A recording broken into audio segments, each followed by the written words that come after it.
Ժողովուրդ օրաթերթը գրում է. ՀՀ երկրորդ նախագահի և մյուսների ապօրինի գույքի գործով դատախազն ազատման դիմում է գրել։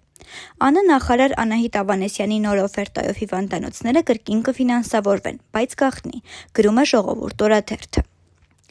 Օրաթերթի աղբյուրները փոխանցում են, որ Գյումրի կատարած այցից հետո ուժային կառույցները նոր քաղաքական հրահանգ են ստացել, կոմպրոմատներ հավաքել ընդդիմախոզների շրջապատի ներկայացուցիչների վերաբերյալ։ Օրաթերթը նաև գրում է. 754.839 քաղաքացուց հայտարարագիր է լրացրել 69 000-ը։ Հայաստանի բնակչության մոտ 80%-ը չի աջակցում նոր սահմանադրության ընդունման գաղափարին, գրում է Փաստ օրաթերթը։ Օրաթերթի մեկ այլ հոդվածի համաձայն Բադալյան եղբայրների բիզնեսներից 4-ը 1000 խոշոր հարկատուների ցանկում են։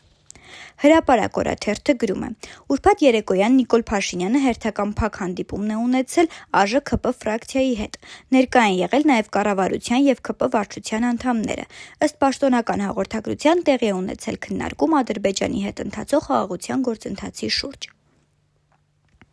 Հրապարակ օրաթերթը գրում է. Շաբաթ օրը Արցախի պատգամավորները հանդիպել են Արցախի հարցերով հանձնախմբի ղեկավար Վարդան Օսկանյանի հետ։ Վերջինս կարևորել է ինչպես ՀՀ իշխանությունների, այնպես էլ արցախցիների ակտիվությունը և հուսադրել, որ հայրենասեր իշխանություն ունենալու դեպքում իրավիճակը բոլորովին այլ կարող է լինել։